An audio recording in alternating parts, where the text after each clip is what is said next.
So I realized that we talked about you and your friend getting your dogs on the same day, but that's not the day that this idea started, is it?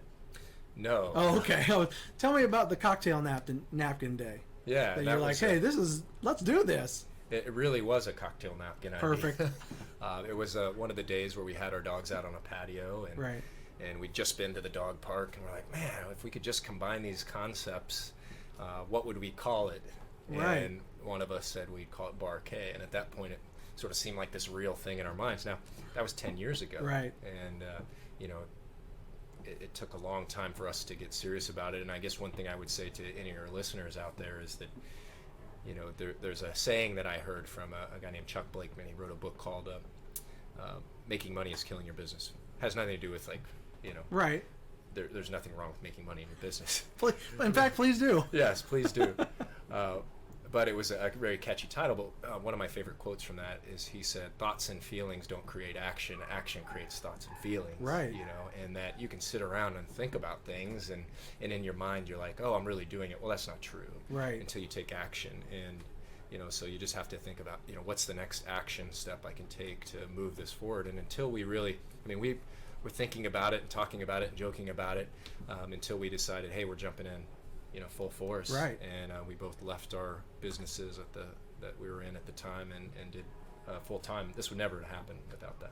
Right. No, very good. So yeah, I thought about doing a podcast for years, and then I just started asking people, "Hey, will you do this?" And when enough people started saying yes, I went and got the equipment. Yeah. So you took that action, and here we are. Right. Yeah. It's exactly the way to do it. And so being able to connect with these folks. Now let's talk about being on a napkin's fine, but eventually somebody has to pay for something. How did that all start to come about? Were you able to raise capital that way? Because remember, not everybody watching has impeccable credit.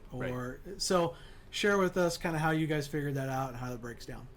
Yeah, we had to figure out, how much we needed, first of all, and that really expanded over time. This project started out with, I think, 5 or 6 containers in a 1-level building. Okay.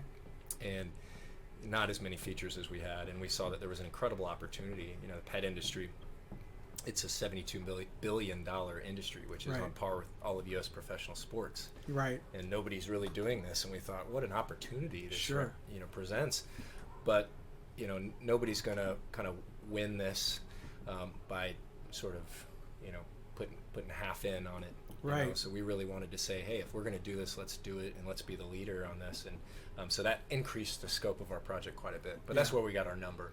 So first, getting our number, and then figuring out the different ways. And ultimately, we went through the SBA. Okay. And got a sizable bank loan, and then to basically bridge the gap on the rest we needed, we worked with and found a number of really incredible supporters and local investors. Right. That we're able to look at a presentation where we're putting up a board and saying this is what it's going to look like, and us talking them through it. And have no idea. Yeah, and have you no really idea. don't know. Right. And I think most of them will tell you that they were investing in us. Sure. And that's what most that's investors say. that. They're investing in the people, For not sure. necessarily the building or Sure. the idea. So that's where we got our funding, was a little bit of our own money, bank loan, and then investors. Well, I think I've watched shows like Shark Tank and things like that, where I've seen people come on with not that great of ideas, and they just loved them, or vice versa. Yeah. The idea was amazing, but man, they hated that person. Yeah, they didn't like them, so they ain't any money. Well, and they're going to have to, potentially work with those people, or For sure. board meetings with those people, and For sure. I think it's whether or not they believe in them. But the concept certainly was one that people bought into.